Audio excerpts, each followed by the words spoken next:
लगभग 40 करोड़ लोग daily YouTube और सोशल मीडिया पे वीडियोस डालते हैं, बनाते हैं और फेमस होने की कोशिश करते हैं।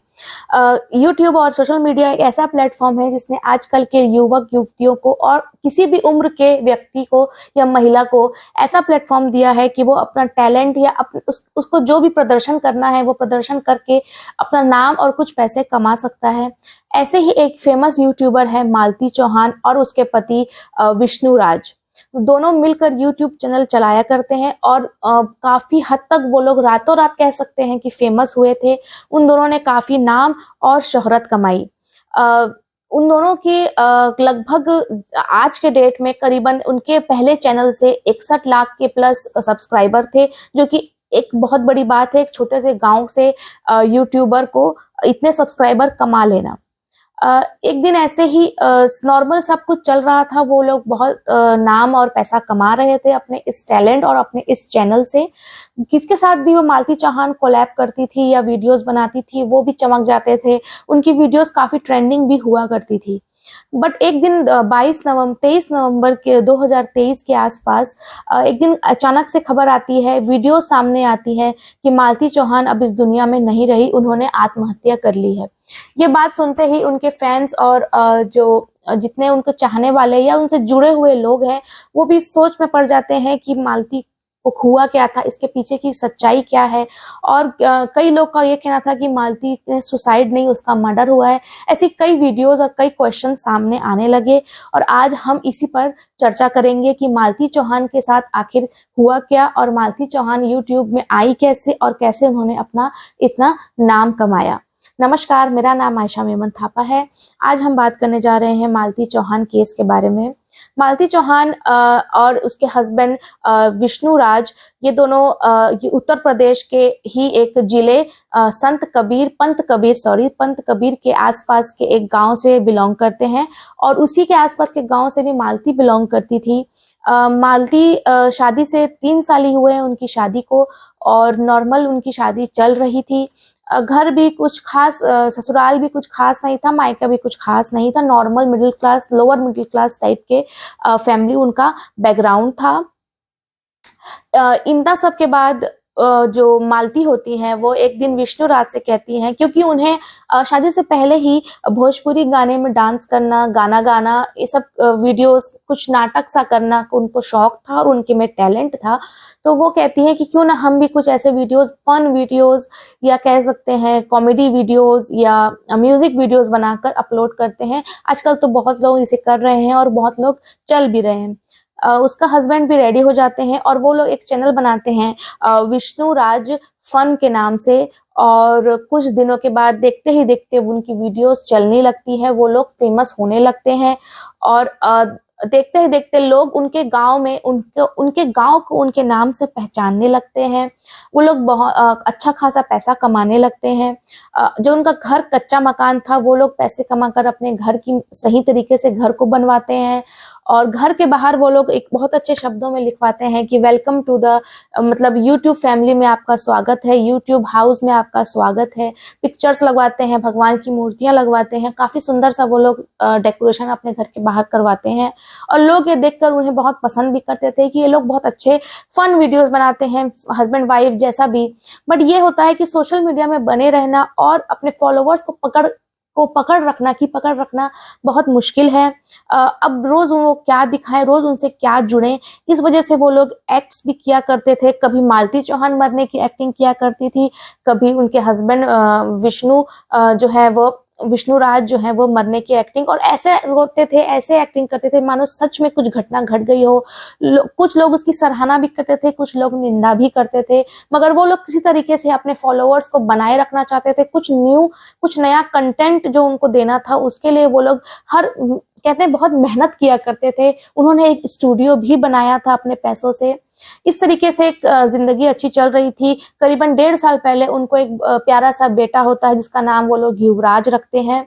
सब कुछ सही चल रहा था, मगर एक दिन मियाँ बीवी के बीच में लड़ाई हो जाती है और इस सब की डिटेल्स इसीलिए है क्योंकि वो लोग हर बातें ब्लॉग में शेयर किया करते थे।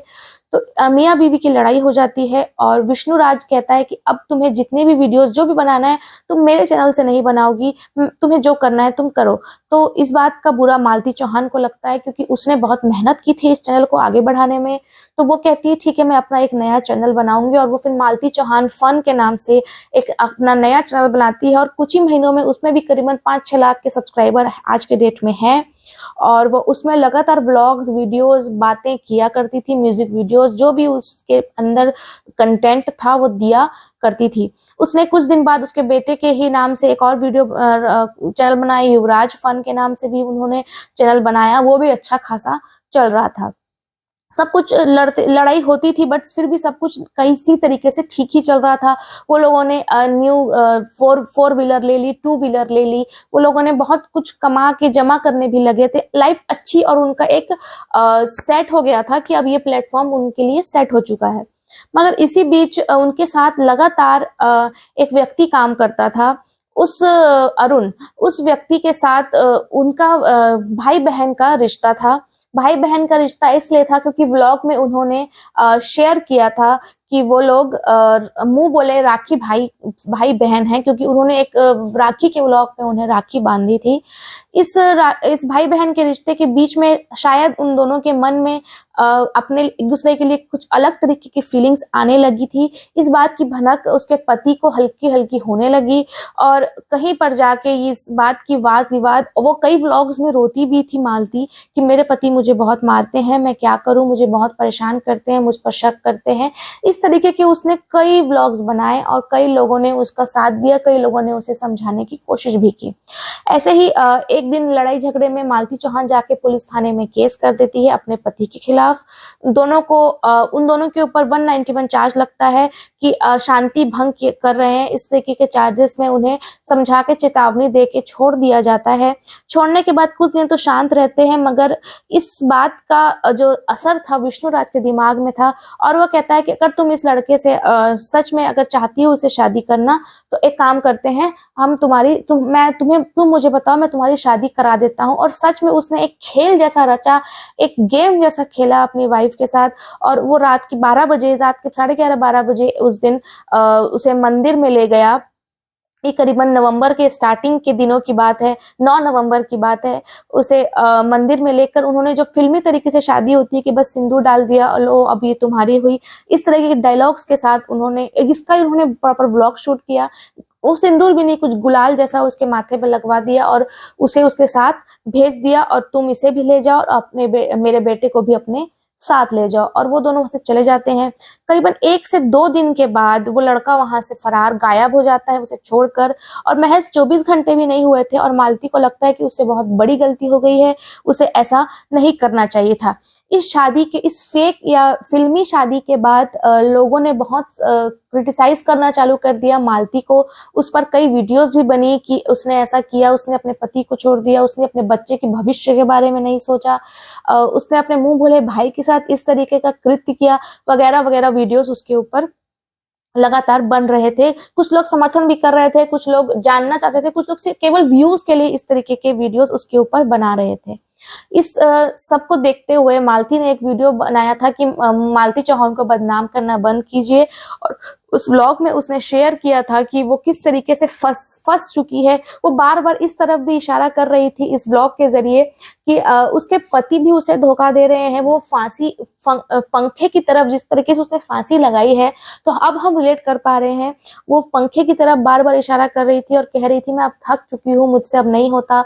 वो काफी साइकोलॉजिकली परेशान हो चुकी थी, ऐसा उसने उस फेक या फिल्मी शादी के बाद जो व्लॉग बनाया था उसमें उसने जिक्र किया था।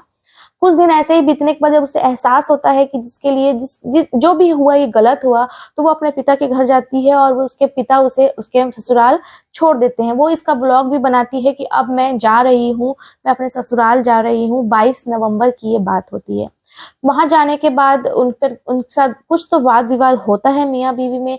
इस पर एक व्लॉग उसके हस्बैंड का भी आता है कि सब कुछ समझौता हो गया है, लेकिन एक बहुत बड़ा प्रश्न चिन्ह बन जाता है कि आखिर उन दोनों के बीच हुआ क्या था। उस व्लॉग में वो कहता है कि अब इसे अगर मेरे साथ रहना है तो मेरे शर्तों पे रहना होगा, बहुत सारे कागज पेपर्स बहुत कुछ वो कहता है। और इस तरीके से वो मेंटली हैरेस हो जाती है मालती। उस शायद उसका असर उस पर पड़ता है कि उसने इतना बड़ा कदम उठाया। और 23 नवंबर की सुबह सुबह उसका जो बेटा होता है पृथ्वी चौहान, वो लगातार रोने लगता है, अपनी दादी के पास होता है। तो उसकी दादी उसकी बहू को, मालती को आवाज लगाती है कि बच्चा रो रहा है, बट वो जब जवाब नहीं देती काफी देर के बाद, तो वो उसके दरवाजे के पास जाती है। जब उसका दरवाजा नहीं खुलता तो वो खिड़की से जब झांकती है तो वो मंजर देख के उसकी सास के होश उड़ जाते हैं, क्योंकि मालती चौहान पंखे से साड़ी में लटकी हुई थी और उसकी शरीर में कोई जान जैसी नजर नहीं आ रही थी, उसकी जान जा चुकी थी। बहुत हड़बड़ा के वो लोगों को बुलाती है, वहां लोगों की लाखों तो नहीं मगर हजारों में गांव वाले जमा होने लगते हैं। दूर दूर से जो कंटेंट क्रिएटर थे आसपास के गांव में, वो भी आके अपना कंटेंट वहां से निकालना चाहते हैं। Media, paper media, electronic media, सारे लोग वहां जमा हो जाते हैं। और सबके मन में एक ही सवाल होता है कि आखिर मालती के साथ क्या हुआ। जब एक रिपोर्टर उनके हस्बैंड से ये सवाल करते हैं तो वो कहते हैं 10:30 बजे तक तो सब कुछ ठीक था, उसके बाद मैं अपने स्टूडियो चला गया था, मुझे नहीं पता ये क्या हुआ। मगर उनके एटीट्यूड में यह था कि उन्हें कुछ नहीं पता इसने ऐसा क्यों किया। मगर मालती की दिमाग में वो बहुत ज्यादा अपने आप से ही परेशान थी कि उस एक तरफ ये भी लोगों का ये भी कहना है कि विष्णु राज भी इनसे शादी तोड़ना चाहता था, इसीलिए उसने ये सारा गेम किया था कि तुम उनसे शादी कर लो दूसरी। और ये ऐसा एक तरीके से वो उसका गेम खेल रहा था जो इतना भारी पड़ गया। शायद लोगों का ये भी कहना है कि विष्णु राज के भी अलग अलग अफेयर्स हैं और इसको ही छुपाने के लिए उसने मालती को इस तरीके से फंसाया। यहाँ मालती की भी सरासर गलती थी, मालती ने भी हामी भर दी और इन सब में सिर्फ और सिर्फ नुकसान हुआ तो मालती का, जिसने अपनी जान गंवा दी, खुद से ही उसने अपनी जान ले ली। और उसके 1.5 साल के बच्चे की, जिसे खुद इस छोटी सी उम्र में अपनी माँ का अंतिम संस्कार करना पड़ा और अब उसे पूरी जिंदगी अपनी माँ के बिना काटनी होगी। दोस्तों, इन सब बातों का, इस कहानी को बताने का, इस घटना को सुनाने का उद्देश्य मुझे किसी पर पॉइंट आउट करना नहीं है, किसी को गलत या किसी को सही साबित करना नहीं है, केवल आप तक जानकारी पहुंचाना है, आप तक आपको जागरूक करना है।